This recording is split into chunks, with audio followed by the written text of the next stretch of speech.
Good evening, good evening, good evening, and welcome to Flat Earth UK Live. Joining me tonight is the host of Globebusters and the Jeranism channel on YouTube and Monday Night Raw on Truth Frequency Radio. Jeran, welcome to Flat Earth UK Live. Hey, thanks for having me. Absolute pleasure, absolute pleasure. On tonight's show, we will be discussing flat Earth testing and flat Earth proof, looking at the eye-level horizon, discussing religious beliefs and Freemasonry, heliocentric texts from years gone by, the stars, and why 99% of us believe we live on a globe. And if we get time, we might even talk about possible truth from NASA. So, Jeran, if you can kick us off by telling us, how did you find out the Earth is flat? Yeah, came to the conclusion around the end of last year. Basically started with my wife and I kind of coming to the conclusion that religion was, filled with lies, and life was filled with lies, and government was filled with lies. And we just kind of wanted to start all over again. So we went back to the beginning and kind of said we were going to erase the slate and just believe what we could ourselves prove and try and move forward that way. And so we said, let's kind of clean the slate, start over. So we did that. It was a couple, week or so later that my wife was looking out the window of our bedroom and said something to the effect of, "Do you think the Earth can be flat?" And I turned and looked at her like she was crazy and said, "No. How would planes go around the Earth? That's ridiculous." And got mad at her because I thought she went too far back. And I said, there are some things that are just true, and we don't need to question those. We need to go, past that and start questioning from a point where we already know some things are true. I said, our hands aren't made of... denied it, then you sort of argued the toss with your wife, if you like. I did. Yeah. I told her, that's ridiculous to think that way. And at that time I was looking kind of into the moon landings and just solidifying the fact that they never happened. And I happened to stumble across Eric Dubé's site at Atlantean Conspiracy. And in reading that page where she talks a lot about the reasons that the moon landings didn't take place, I saw that he was also a flat earther. And there was a few points that he had made that kind of really settled with me. And I just started thinking, and I can remember growing up and even in third grade or, primary school, questioning the whole idea of us spinning and questioning the whole idea of the Earth, spinning, and the actual sun and moon were a result of the spinning of the Earth. I just never felt it. So when I started to read this, it all kind of started to hit hard at home. And I remember looking into geocentricity probably 3 years ago, and kind of seeing Robert Sungenis and some other stuff. And I couldn't rationalize that either in my head. I said, if I can't even believe that we're a spinning ball, how am I supposed to believe now that we're a ball that just hovers and doesn't move? And that didn't make any sense to me. The actual heliocentricity made more sense to me because just the whole system seems to work better than when you're talking about a geocentric Earth with all the stars going around us and the sun going around us and its huge size and distances. Just didn't make any sense.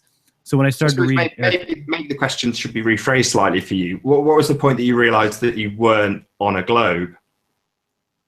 Would have been right about that moment. I turned to my wife and just kind of told her that I think you might be right. I said, we need to kind of look into this. And then we just started the search from there. And it was the first time in my life, as far as researching conspiracies, that it all started to fall into place. It was the answer for everything. It was the reason why everything is the way it is. And yeah, I woke up one morning too. I remember waking up and laughing. I was in bed and I was laughing because I had this kind of vision of people living on a ball. And it was hilarious. The whole idea of how planes would fly and how birds would fly and how boats would go on the ocean. And then it was just a matter of going back and looking at what the scientific explanation is. And when you hear an explanation like, well, to each person's own perspective, or to each person, this is what they see, that's not scientific. It's not even realistic. It's metaphysical. It's a thought process. It's not at all reality. And so then it started to settle in that, man, is there a chance that they taught us all something as reality when actually it's just a religion? It's a belief. You can believe you live on a ball all you want, but it's not a physical possibility. It's not even possible for there to be somebody standing opposite you, antipode to you at the bottom of the earth, upside down. Now, when you say that to somebody, they'll laugh and say, you don't understand gravity. Gravity pulls everybody to the center. So you say, well, where's the evidence of this? Where's the example? Where's the tests? Where's the proof? And they'll say proof, and they'll hold up their pen and drop it on the ground and say, there's proof of gravity. You say, yeah, that's proof that things fall towards the earth. But it certainly doesn't mean that somebody underneath me, things fall up towards my feet. And, just doesn't make any sense. It's absolutely the lack of proof, the real lack of any physical, real world proof of what they say, as opposed to what they just say or prove with maths. Right, exactly. It's completely non-realistic. There's no way for them to prove it. I keep saying to people, show me a sphere, and you can put it inside a vacuum, outside a vacuum, I don't care. Show me a sphere that when you spin, water sticks to its surface. It's insanity. I mean, you've gone out and actually done the opposite, which is go out and test and prove flat Earth. I mean, can you tell us a little bit about some of the tests you've done?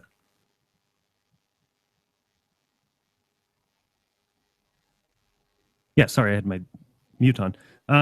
Yeah, my wife and I wanted to kind of test this ourselves and wanted to do some of the research on our own rather than take other people's word for it. So we kind of got an idea to shoot a laser across the ocean.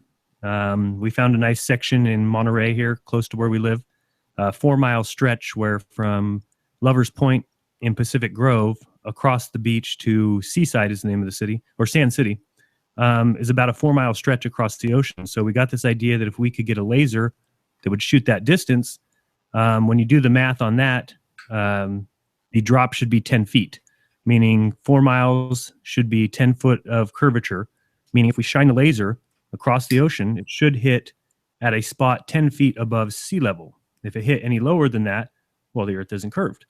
So I put out a video asking for anybody to loan me their laser or to donate.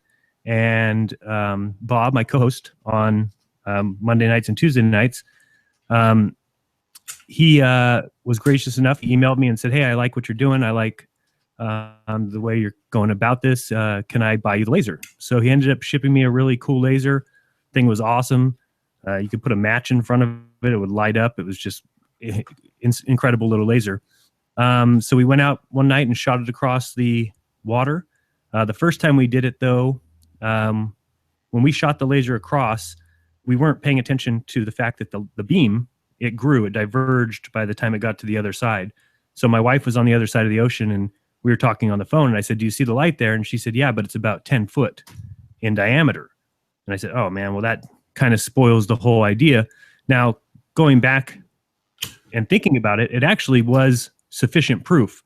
The fact that the entire beam of laser was being able to be seen a foot or two above the ocean level was actually proof that the earth wasn't curved. But we wanted to do it again. So we came back the following night with a little different idea that we would shoot the laser from the side that she was on against a whiteboard, kind of like shining it just on the whiteboard, and then have somebody on the other side zoom in their camera, saying that if they could see it from the other side, then that would be proof. And yeah, I mean, they saw it from like an inch above the ground. It was really, it was quality to us as far as proof for me. Some people have gone back and looked at it and said possibly because the camera was about 3 feet off the ground, and then we were technically a foot or so above sea level. They said that 4 foot difference would kind of balance it out. I've seen the numbers. It maybe takes the curvature down to 3 or 4 feet. So the fact that we see it is still proof to me. Other people have taken the numbers and then looked at Google Earth and said that we were 7 feet above sea level, which is ridiculous because right there we have it on camera. You can just search Jeranism 4-mile laser test results. We were right there at the water. So he made a video that said our measurements were off because we were 7 feet above sea level. And it's like 7 feet, that's ridiculous. That's like my wife is standing on top of my head and we're way up that high. Like that's ridiculous. We're right here at the ocean. Our feet are right at the ocean level. So for me, it was sufficient proof. We're going to hope to get some experiments going soon.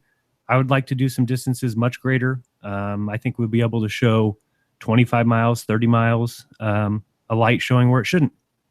I mean, some of Mark Sargent's guests are doing things that are, you know, with Navy equipment that's doing or stepping up your principles to a massive extent. I mean, this is provable time and time again. And I think one of the things that you say on your show quite frequently is, don't trust me, don't take my word for it, go out and test. I mean, it's nice to see that you're actually doing these tests, but it's ultimately about proving it to yourself and ignoring the heliocentric maths, and that's precisely what you've done. Can you tell us a little bit about the water itself? It's one of the sort of flat Earth principles that we hang a lot on. Sure.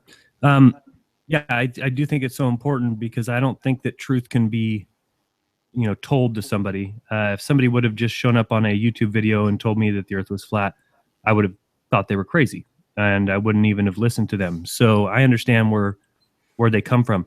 But it kind of was a realization that came to me, and that's what I'm hoping to get across to everybody. I think that the way I present my videos, if somebody would have came out and I would have seen a video kind of like my own, it would have helped me to start to realize, wait a second, I see what he's saying. Okay, well, wait a second. And then I would have been able to kind of think it out myself. So that's what I'm trying to do. As far as water, you know, when we started thinking about that, I just started looking at the physics of water and saying, can water curve? Does water bend? And it doesn't. You know, it can slant. You know, it can do a lot of things. It can swell. It can have waves in the ocean. But as far as having a curvature, a measurable curvature, it does not. Physics says water is flat. In fact, you can do a level, they call it a spirit level, where a construction worker or somebody who's doing a foundation of a home will take a tube and hold one end at one place, and the other person will hold another end, and you mark off on the tube, say an inch below the little opening. And when the water is balanced at both places, that's what tells you your level, because the water is completely level with the ground. Now, people who believe in the globe will easily pass that off by saying, well, since the Earth is round and gravity pulls everything to the center, that no matter where you're at, the water is level because it's being pulled to the center of that point. So again, that's a metaphysical belief, because, okay, so you're saying that even though we live on a ball, that water is level every single place, which is the antithesis of a ball. It's the complete opposite. And they're able to explain that away because of a belief in this magical gravity force, which doesn't make any sense. It doesn't work in reality. They can't show it in reality.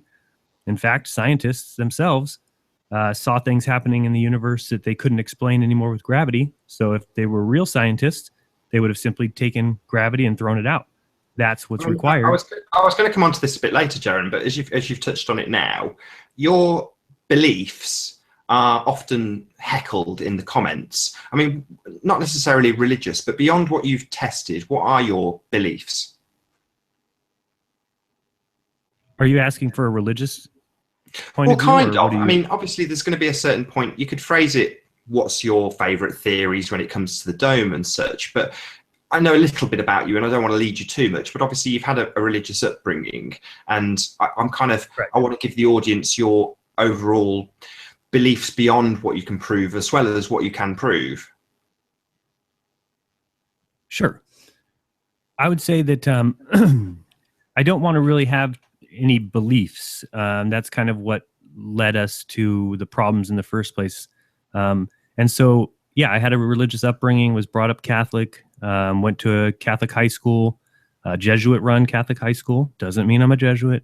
But I thought that during that time, there was a lot of things I believed in and just trusted on authority. And I wanted to get away from that. So when I look at myself and my wife and what things I can know to be true, I believe that without a doubt, without any doubt, that we are created, that we are from the mind of a thought process or from a God far beyond anything I can imagine. And I think that everything that I've ever read from a religious standpoint, everything I've ever read, even in the Bible, are humans trying to describe this undescribable force. And so it makes sense to me that they got things wrong. It makes sense to me that there's the Quran and there's the Bible, and that every single culture around the world has constantly been trying to explain that feeling we all have inside of us. I believe science is here to be the answer for people who are having trouble finding that answer, finding that religious belief that connects with them. And so an easier answer is just to say, oh, well, science is always right. Science is never wrong. Science is the study of everything. It's natural. I'm just going to believe in science. And they don't realize that it's a religion, because everything that, and I don't want to say everything, most of science is true application of the scientific method. But some of it, and sadly its foundations, are lies. They are dogma. They are just the same as somebody who has a starting point of, well, Adam and Eve is true, and everything else is true. Hold on one second, sorry.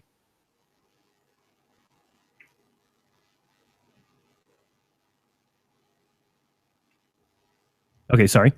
I was going to ask you, you're quick to clarify that you weren't a Jesuit, which in of itself is kind of a fuss, but I know a lot of people, again, leave comments like that, and your knowledge of this is excellent. So can you just explain, A, why you said you weren't, and that's kind of obvious to a lot of us, but if you can explain it anyway, that would be brilliant. Yeah, well, a Jesuit is a priest, number one, and I am not a priest. In order to become a priest, you have to go to the seminary, and you have to take certain oaths or vows or whatever, and I've never done anything like that. I was a youth group president for a few years, and then right around the age of, I guess it was 15 or so, I started working in the church office. So I actually worked right alongside priests, as far as I was the receptionist in the office. So as people came in, or as homeless people might come in and ask for handouts, or somebody might come in, they're having trouble in their relationship and they want to talk to a priest, I would introduce them or go get a priest. But that was it. I mean, there was no connection further than that. And I just saw priests to be real people.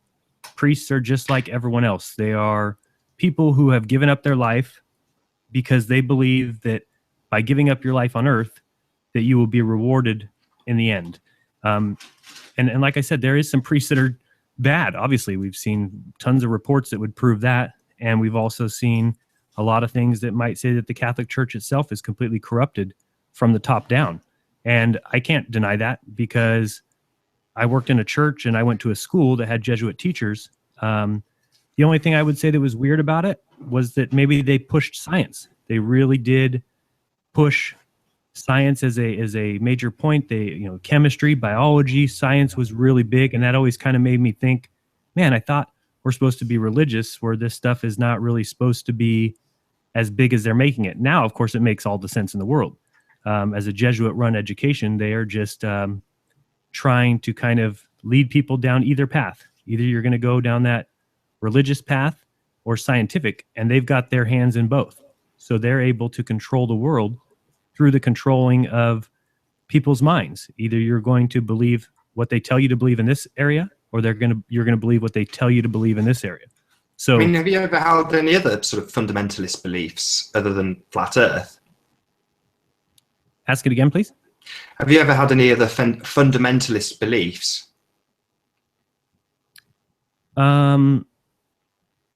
Maybe ask me a specific belief, like what? Well, it's more like when we're in this sort of community, we'll often get accused of being wacky just because we're looking into some off-the-wall conspiracies. Now, I've never dabbled in anything and gone on camera about a topic other than flat Earth and maybe hi-fi.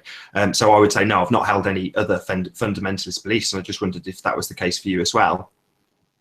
Yeah, I would say I've never been on camera or even made a video or anything that was anything about any kind of belief like that. I remember in 2004 or 2005, I had a buddy who told me that 9/11 was an inside job, and I told him he was crazy, that there's no way. And I would say, that was probably 3 or 4 years ago at this point that my wife and I did some research on that and came to the conclusion that it certainly wasn't what was given to us on the media, that it was possible that they were using trick photography or pre-recorded or edited photography and video to kind of present a certain story and let something else happen behind the closed doors.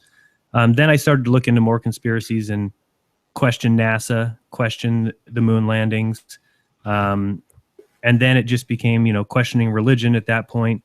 and then went in straight into the flat Earth. Now, at this point, I kind of look at things with new eyes and feel I'm pretty good at looking at something and telling if it's a realistic, actual event, or whether it is a planned or contrived or set up situation. So, yeah, recently I did a video on the San Bernardino shooting, which just happened down here in Southern California.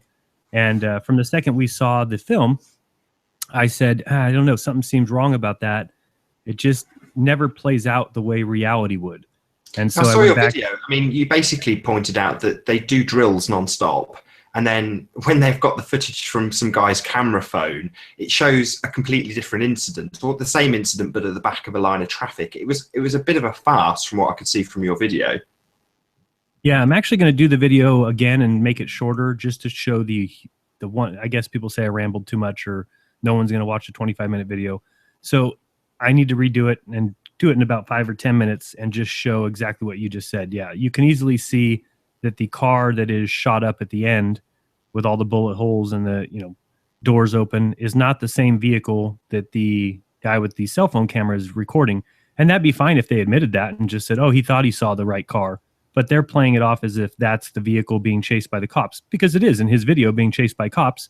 But the vehicle is like a setup vehicle. There's no way it could have gotten to the point where they shot it up in the amount of time that it supposedly happened. So I just want to show that because it's a setup. It's all meant to be a show. I recently found what purpose? I mean, I'll bring this back to the Globe in a minute, but in that instance, what do you think the purpose of doing that is? I think it does a lot of things. I don't think that we have as many enemies as politicians like to portray. I mean, if you are able to say that 9/11 was government known or planned, and from there you're able to say that Sandy Hook didn't happen the way they say, and some of these other mass shootings, the one at Aurora, this one down in San Bernardino, if they are not happening, then we don't have any enemies. That means that the last time, I couldn't even tell you the last time there was an actual true event where somebody who was not a United States citizen came to the United States to hurt Americans. It just doesn't happen. In fact, Americans don't go to other countries to hurt them. Now, if you're talking about our military, absolutely our military does, because it's run by the government who likes to steal and kill and cause problems. And, what do they go? Order through chaos, right? They think that they need the economy to run, so they need this money to be constantly moving. They need people to be in fear so that we're okay with paying these huge taxes for military. We have a standing militia in this country, meaning we always have the military at full force when we don't need them. People for the most part just want to live their lives in peace. They want to be happy within themselves. And everybody understands that. I don't want to go to Iraq and take anything away from anybody there. And they don't want to come here and take anything from me. Same thing with you. Same thing, somebody in any country. Why lie to us about the Globe then? I mean, obviously that makes perfect sense and I agree with you. But why lie about something like the Globe? Well, that one's, a lot bigger. But I think that it's going to depend ultimately on the final truth, meaning, is there a dome? Is there an end? Or is it kind of a limitless plane? Is there more land? Is there more to this than we've ever been told? And so that'll take a little while to find out. But I mean, as far as why they're lying about it, I personally think they may have at one time actually believed it to be a ball. Because if you take yourself back to the year 1000, let's just say, where there's no electricity, there's no zoom in photo cameras. You're just given life out in front of you. And yeah, it looks flat and we know that. But if you took yourself out on a boat to the ocean and watched boats leave you in every direction, they appear to go over the curve, over the edge. And then if you walk north to south, the stars change. So I could totally see where 1,000 years ago, people would have come to the conclusion that the earth must be a round ball. And they would have even been able to say, maybe the people on the other side of the ball are also standing like we are. They wouldn't have had a way to phone call somebody and say, are you standing upright? Are you, they wouldn't have had a way to do that. So I could see where they thought it was possible that they lived on a ball. Now, as time went on, get to the 1600s, 1700s, 1800s, 1900s, I think it's highly possible that they realized they were wrong. And at that point, they had touted science as the end-all, be-all of human thought. Science is never wrong. They study everything. So they might have got to the point where they said, we need to keep up with this story, because if we don't, then people are going to know science is wrong. And that's probably the fear right now that they have. If the world ever found out the earth is flat, imagine what that would do to science. It would completely throw it into disarray.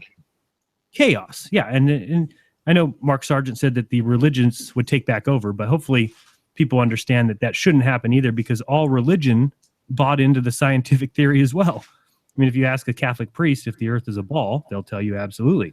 Ask a Jewish rabbi, ask anybody in the religious world whether or not we live on a ball. They've all bought into the ball story.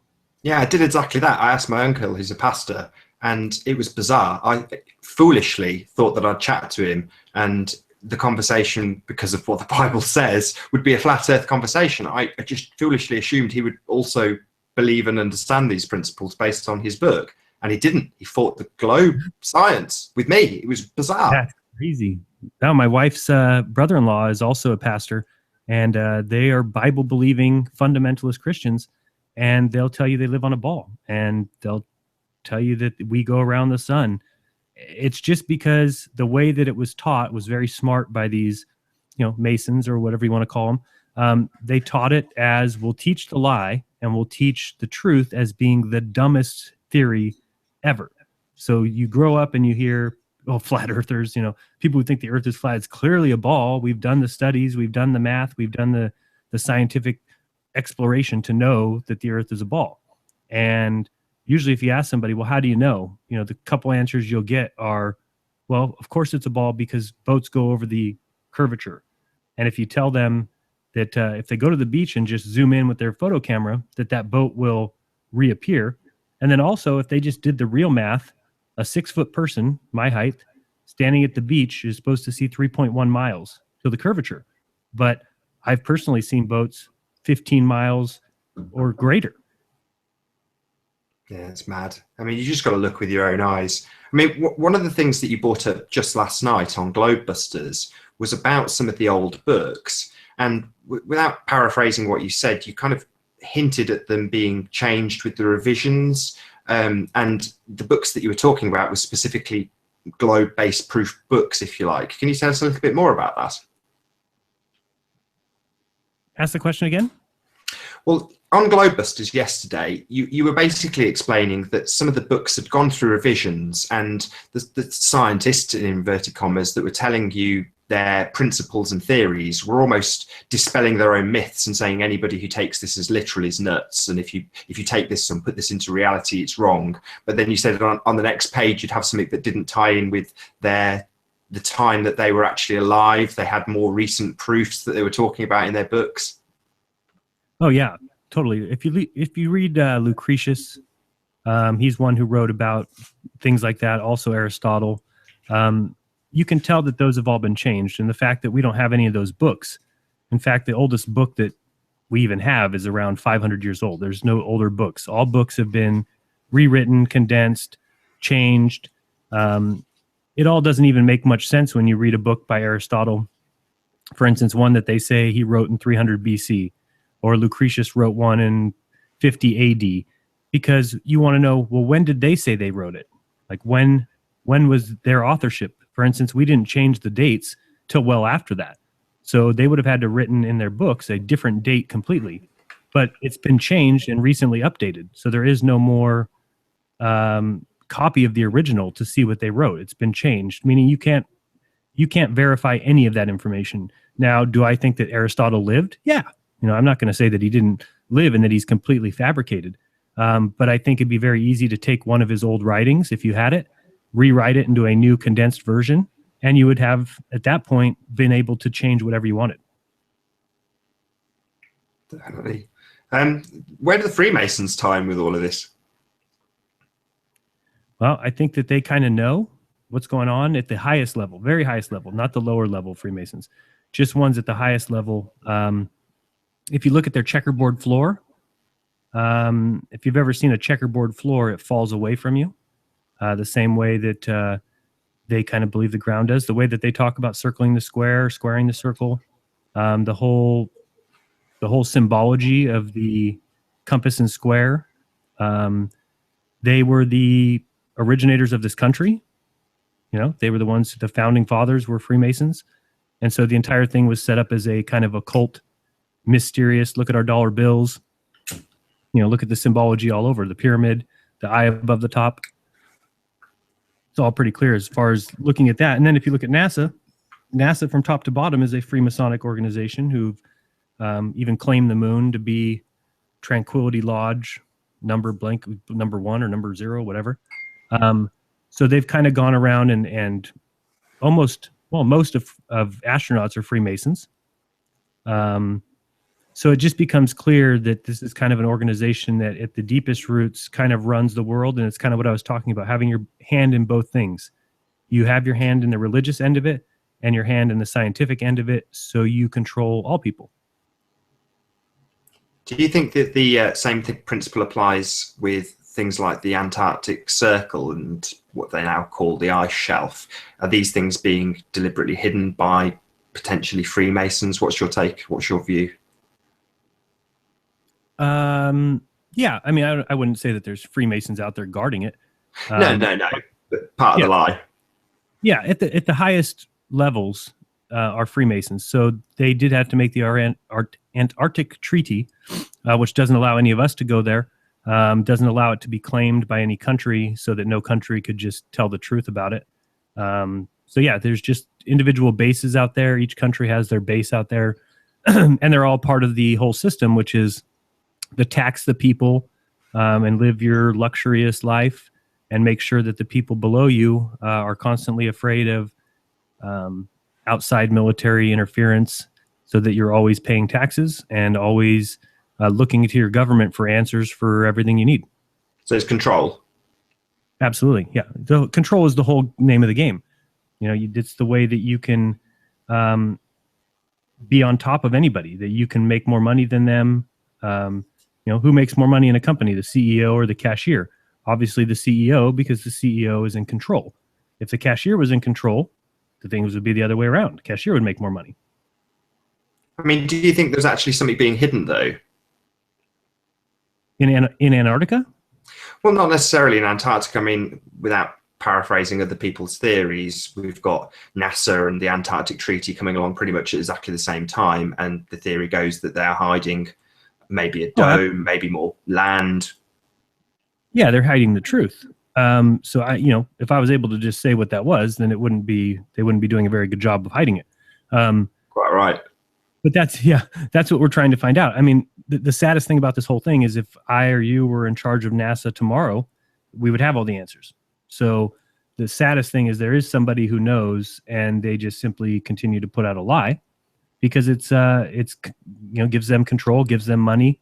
They've, you know, $3 trillion in total is how much NASA has made off taxes plus sales of satellite dishes, which are simply a fabrication. They don't exist. There's no satellites in the sky. That's not where your cell phone coverage comes from. It's not where your TV coverage comes from.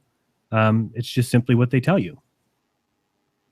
I mean, you say it's definitely NASA. Did you see the ESA launch to the ISS yesterday? No, I'm sure it was terrible. Is that the one they connected? It was the same old stuff that they give you time and time again. So we only got to see about 30 seconds of the rocket going up before it went horizontal and then cut to a different feed. I noticed that Wakey Wakey had done a video and completely dissected it up, and on his clip that he had, they showed it for a little bit longer, but then it cut to an animation, which they even confessed was an animation. It was pretty much exactly the same as every single launch you've ever seen. Yeah, it's completely garbage. It's everything that they say every time the rocket gets up there and it gets near where space would be, then the video cuts off, and it's already going parallel to the ground. It's going out and it's probably crashing either in the ocean, or it's crashing in Antarctica, or it's disintegrating. I mean, if you remember, did you see the last SpaceX launch that blew up? Yep. Right, and that rocket disintegrated in the sky. So maybe that's what's happening. Say that blew up 30 seconds early or a minute early. that could possibly be what they're setting up, which is just a tin can with a fire coming out the back of it. It gets up there in the sky, gets out of our sight, and then disintegrates, because that's all that happened. It just happened a lot earlier than normal, and we got to see it. But nothing hit the ground. Not one piece of that rocket ever hit the ground. It completely turned to dust in the sky.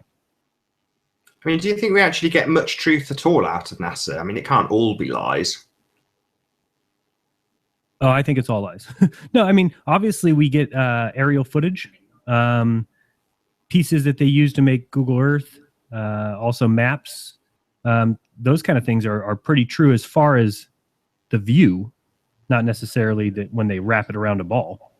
But no, besides that, they just take, I'm sure that weather is pretty true as far as you can look out at the Pacific Ocean. And since weather comes across California, going west to east, yeah, they can predict weather by looking at the cloud patterns and say, well, it looks like rain is coming tomorrow or the next day.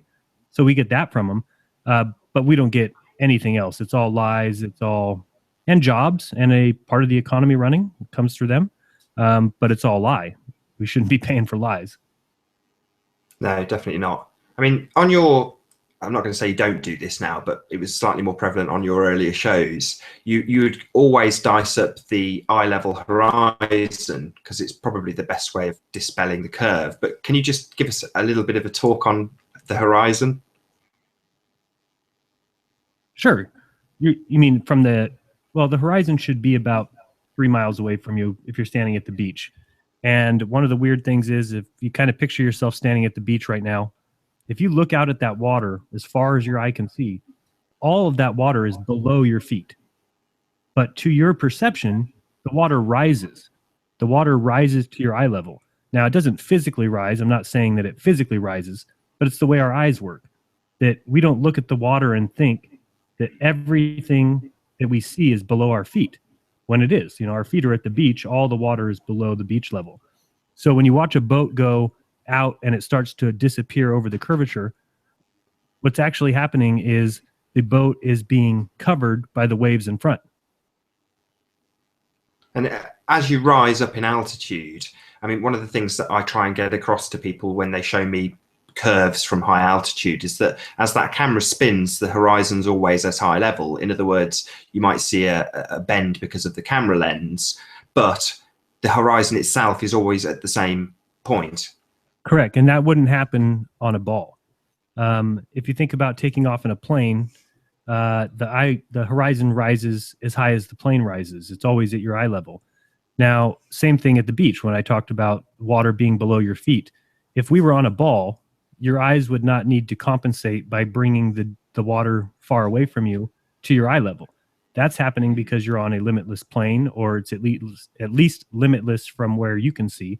Sure, there could be a dome piece at the end of Antarctica. We wouldn't know that, but it would still raise to your eye level because it's a flat plane. But if it's a curved surface, meaning you're on the top of a ball, well, it would fall away from you. It would not rise to your eye level. Nothing would need to come up. It would all go down. So, yeah, I mean, if you just look at anywhere where you've ever been, on a plane, on a mountain, that horizon will be at your eye level. It will never fall below you. As you get higher. Now, the only people that say that it does, NASA, because they say that they're up high enough in the sky to where it falls away from them. But you'll also notice you don't see that from their ISS footage. They're always right above the middle of the ball. They don't fly to where we can see them looking over the edge. I mean, one of the other things that you've pointed out time and time again, and I think you even had somebody try to debunk you on it. I watched it before the show. I can't remember what the guy's name was, some cartoon character. But you were pointing out things like stellar parallax. And in his debunking video, he essentially ignores your point and focuses on your graphic work as opposed to the point you're making. But can you take us through how stellar parallax should work? Well, if you just think about the fact that to believe you're on a ball means that you believe that you're spinning 1,000 miles per hour, number one. You believe that you're going 66,000 miles per hour around a sun in a 584 million mile orbit around the sun. So that means every year you're traveling 584 million miles, and you're not ending up where you started because the sun itself is traveling 480,000 miles per hour around the galaxy. So you are ending up, after you do a circle around the sun, you're ending up completely away from where you started.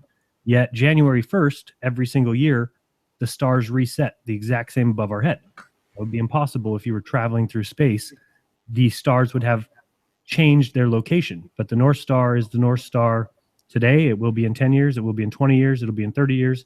It's not going anywhere. They'll tell you that there's 0.001% stellar parallax, that it is moving, but that's not something we can measure. That's only done with these huge telescopes and, as you would call it, maths, which we just think that's funny over here in the United States that you and add an S to that word. Of course, you call it math. Yeah, it's math. But if there's more than one of it, what if there's more than one sum? So if you're talking about the number one, that's math. But no, I mean if you do two equations. Okay, I see where you're going. Yeah, I guess we look at it as like arithmetic. Do you say arithmetics? No, you got me there. I mean, you say we laugh about this, and you mentioned was it your brother-in-law that's a pastor? Yeah, he would be my brother-in-law also. How does the rest of your family react to your views on flat Earth? I don't know. They're not big fans, I guess. I wouldn't know how to really say it. I don't think certainly not talked about in family circles. I mean, that was going to lead me on, but you've been a bit cagey about answering it. I mean, I'm quite open about being a flat earther with my family, and with the exception of my brother, who's not particularly keen on it, they're all fairly happy to try and debunk me left, right, and centre, which I love. Is it a dicey subject in your family? Not between like my mom and I. It's fine. My dad probably he always raised me as make sure you have a good paying job, pay your taxes. Live your life and die.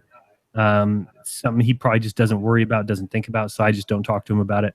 It wouldn't be important to him anyway. Even if I were to prove it, well, he'd say, what's the difference? You have to live your life. What difference would my life have been if I would have known the truth? He wouldn't look at it from a standpoint that I do. So yeah, I would just say that there's really nothing there. My mom doesn't want it brought up a lot around her new husband because he works in the industry as far as working for a company that makes parts and things for NASA. And so it's something that she doesn't, and he's a very smart man. I like to talk to him. But I just don't think people understand that when you attack NASA, you're not attacking the companies that build these things. That doesn't mean that what they're building is fake or that they're lying. It simply means that they're building things based on a mathematical principle that has been given to them as true. And so they're going to build a great engine for the rockets, and the rockets might go up in the sky, but they don't go to quote unquote space. They don't go, around planets. They don't go to the moon, things like that. Even though, a lot of people might. I remember one guy saying, "You're saying that the moon landings were faked?" And I said, "Yeah." He says, "Well, then you're calling my grandpa a liar because he built part of the Saturn V rocket." I said, "No, your grandpa's not a liar. Your grandpa built part of a rocket. Congratulations, it just didn't go to the moon." Right. I mean, do you think this is it? The way that they've compartmentalized the whole of NASA and a lot of other things, that's why 99% of us think we live on a globe.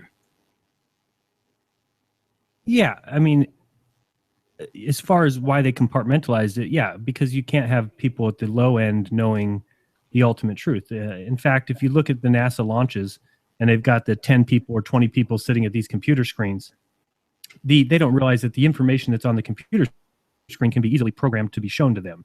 It doesn't mean that it's actually currently going on. And those people don't have control over anything. Imagine you were going up in a rocket. We were going to send you to space. And then you found out that 20 people sitting at computer desks all had keyboards that could affect your ride. Like, you wouldn't allow that. Imagine if you found out that 20 people at a computer had control over your airplane as you flew across the country. You would never allow that. You would just never agree to be on that flight. And so those people don't have any control. They're just simply there to watch numbers and, maybe raise their hand or ring a buzzer if they see a certain level going off the tracks. But it's not happening the way that it appears, at least. So what do you think of the implications then? If everybody actually found out, if every single person on the planet subscribed to your channel and they all took what you said as read and believed you, what would be the implications of that happening? I think the world would be a lot better place. If you look at my comments on the videos, you'll see two types of people, right? You'll see one, somebody who's saying something very loving and caring and kind, and hey, great, thanks for opening my eyes. This is really something I never thought about. I appreciate you making these videos. Thanks for saying something different than what we're taught and allowing us to open up. And then you'll see somebody who says that my parents were siblings and that, I should be put in a gas chamber. I mean, that's the kind of comments you get from people who watch my videos. So that's the difference. You have two types of people in this world, the ones that science has created and the ones that have, basically held on to religion and held on to a feeling that they're created or a more important part of this world than just being another animal that happened to evolve. So for you personally, has flat Earth been of benefit to your life, or has it been of financial detriment or financial benefit? No, not at all. No. No, it's kind of been the opposite for now. I think when we started, we had no idea what we were getting into. I kind of thought by making a few videos and a few people seeing like Mark Sargent's videos, Eric Dubé's videos, that people would see the truth and it would start to come out. More people would start doing videos and it would take off from there. And it really has. I mean, talk about in February when I started, there was no videos on YouTube. Now there's hundreds of thousands. So, I mean, it definitely has taken off on its own. But I still feel like I need to keep speaking truth. So I keep doing it. And no, there has not been any kind of monetary gain as far as I would have made more money by not doing any of it and sticking to selling books like we were doing before. But no, it's been good. We've had some donations and, that's been great, but it's only been, say $3,000 or so since February or March. So, I mean, I ask because you get loads of grief over this when there's channels out there that I wish I could remember the name of the guy that was trying to debunk you, but he's got Armored. What's his name? Sorry. Armored Skeptic. That's the guy. I mean, without being rude, the guy struck me as a bit of a dick, especially as he ignored 90% of what you said and focused on your animations rather than what you're actually pointing out. But he has far more subscribers and I would assume makes a lot more money, but yet you seem to get knocked over this quite a lot. Yeah. And, the thing that bothered me is he calls himself a skeptic, which the definition means that you question all opinions. And the globe is an opinion. And so he's coming at me saying how skeptical he is and how it's so honest and true that the Earth's a globe, when it's not. It's a belief. It's a religious belief. You have to have that belief. You have to have that trust, that faith in what scientists are telling you is true. When I know that you are standing upright right now where you're at, no blood's rushing to your head, and where I'm at, no blood's rushing to my head. We're both standing upright. And if we're both being pulled to the bottom, then it means the Earth is flat, not that it's a ball. You can't just jump into that conclusion. And again, if we were out at the beach and 3.1 miles away from us, the boat fell over the edge, and with the binoculars or telescope, that boat didn't come back, then you would start to say, okay, well, possibly we are on a ball. But then we'd be able to have pictures of upside down buildings and things from space. We don't have any pictures like that. There's not even pictures of the Earth. They're composite images because they're taken from a high altitude plane, doing paths over the Earth, taking pictures. Then you piece them all together, put it into a spherical model, and there's your globe. Yeah. I've only got a couple more questions because I know you're coming to us from a hotel room at the moment, so your Wi-Fi is pretty poor, and I'm hoping to keep this under about an hour. So yeah, you good for a couple more questions? Absolutely. Cool.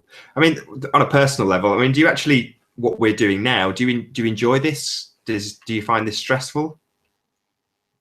No, I wouldn't say. I get a lot of requests, and I wish I had more time to keep up with emails and messages and comments. It like pains me to see when I get around to looking at comments, I'll see a comment from somebody 3 or 4 days ago that's asking me a question, and then 2 or 3 days go by and they'll come back and comment, this guy's a loser. He doesn't even answer questions. He's afraid of answering our questions. He's he's just doing it for the money or whatever. There's a million things people say. So that's just upsetting because I couldn't possibly get to everything. I get 100 emails a day. So even to read 100 emails would take 200 minutes. So, I mean, that's 3 hours just to read the emails I get a day, and that's not answering one of them, which what good would that do anybody? So how did it come to be? So you found out about Flat Earth, and then from there, how do you get to being where you are now with, I don't know how many subscribers you've got, quite a few, but how do you go from there to here? Why do you want to tell people about Flat Earth? Well, my wife had told me to make a video back in January or December of last year. And I said, there's no way I could because people would make fun of me or, whatever. There was no other videos. It just didn't seem worth it. I said, no one's even going to believe it. It might be a truth that we just have to kind of keep to ourselves for now. And then in February, right at the beginning of February, we saw the Clues videos by Mark Sargent. And I liked the way that he presented it. It was a way that I felt I could present it, add a little humor to it, kind of keep it interesting. And so I kind of started to make videos, and it really took off from that point with getting emails from people saying, please make more. And we were kind of hoping that, I remember asking, we thought it'd be crazy if I got 100 views of a video. We thought that would be insane. And they just started taking off. I mean, now that San Bernardino video I put out, 5 days ago, is up to 125,000 views. So now it's just a little bit more important in knowing that what I say will be heard by a lot more people. So I want to be a little bit more careful. It's not as easy just to put out random videos and not care. So yeah, I just have to think a little bit more before I put out a video, making sure that I'm covering all the bases and not going to make a mistake, things like that. So that's the only part that's a little bit more stressful. But besides that, no, I think it's great. I like doing the interviews and things. And my hope is that more people get out and test it, because if they do, they'll see that there's no way they live on a ball. In fact, you should be able to do it in your head. You can just picture what the idea of living on a ball is. It's a joke. It's a gag. It's not humanly possible. It's not shown in any evidence. There's no proof of it. It's just told to you that you better believe you live on a big rock spinning through space, flying at 66,000 miles per hour, and you better believe it or else you're stupid. And that's, of course, what you would tell somebody when you're telling them a lie. You're going to tell them, here's the truth, and the what you're believing in is stupid. And that's what they do. They tell us that flat Earth is stupid because it's the truth. I mean, it's the only way that they can keep it going. And I've got one more question before if you can rattle off your channel names and stuff in a moment. But if you've got NASA telling us that we're on a globe and most people are believing it, is there ever going to be that tipping point where more people believe it than are indoctrinated? That was kind of a first part of the question. And to finish off, how much of NASA do you think you get? How much of your stuff gets viewed by NASA? Good question. I'll start off with that one first. I don't think a lot, because I think that in my opinion, they've gotten to the point where they think that they're untouchable. And that's why they're able to do stupid things like put out that jack-o'-lantern sun on Halloween that they said was what the sun looked like. It's the picture of the sun with he looks like a pumpkin. And then they put out on Halloween the asteroid that was going to zoom by Earth and it looked like a skull. They're just playing games at this point because they don't care. When you have 95% of the world who believe in something, NASA knows that, everything they put out is completely fraudulent. I don't know if you've ever seen the picture that they showed they call it the black marble. They showed a picture of the Earth with its lights on, everybody's lights on at night. And in the western part of Australia, they had it covered with lights. And people started going crazy saying, that's completely uninhabited. There's nobody who lives there. Why is there all these lights? And NASA comes back the next day and says, scientists have confirmed that was forest fires. And the whole thing was just covered in lights. Like that's the whole Western Australia was on fire. But you'll see if you look on Facebook or something, all these people come to the rescue of NASA saying, I told you idiots, it's just forest fires. So NASA could have said anything. They could have said there was carnivals going on there and people would have bought it. So, I don't think that they really care at this point.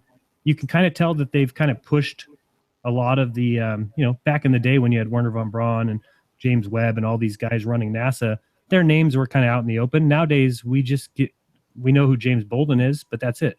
We don't know anybody else that works there. They kind of have set up themselves for if it ever goes down, they're just going to all disappear into the night. And that gets to your first part of your question. I do think things can change. It would just take a grassroots movement from people to go and say, we want to elect the next head of NASA ourselves. That if it's a publicly paid for government entity, why can't we elect a head of NASA? And then if that head of NASA was actually truthful, he could step in and immediately send up rockets and send up cameras. I would do that tomorrow if it was me, and we would have the truth in a day. And that's what's so upsetting about this. We have all these people speculating, what's the moon, what's the sun, how big's the earth, da, da, da. We should know tomorrow. We have the equipment and the money easily to just answer all these questions. Superb. Can you tell us where people can find you? So what are your channels and your radio show? Can you just give us a quick plug before we sign off? No problem. You can go to jeranism.com, which is JERANISM.com. We have the channel on YouTube, which is Jeranism, youtube.com/Jeranism. I also have the Monday and Tuesday night show, which Bob is kind of hosting for now, but I'm also there most nights, sidekicking, and that's at Globebusters. And I think that's youtube.com/Globebusters1, the number 1. And that's pretty much it. Oh yeah, and then we've got our show Monday nights on Truth Frequency Radio from 9 to 11 Pacific time. That's kind of my wife and I's show that we kind of do our own thing and laugh at my wife and laugh at me and our funny beliefs. And it's just a more kind of fun, laid back kind of show. We take calls and things like that. It has been extremely informative. So Jeran from Jeranism, thank you ever so much for being on Flat Earth UK. I appreciate you having me on. Thanks, guys. It's absolutely been my pleasure. To all of you in the comments and to all of you watching, thank you ever so much for tuning into Flat Earth UK Live, and I will see you all in the next video.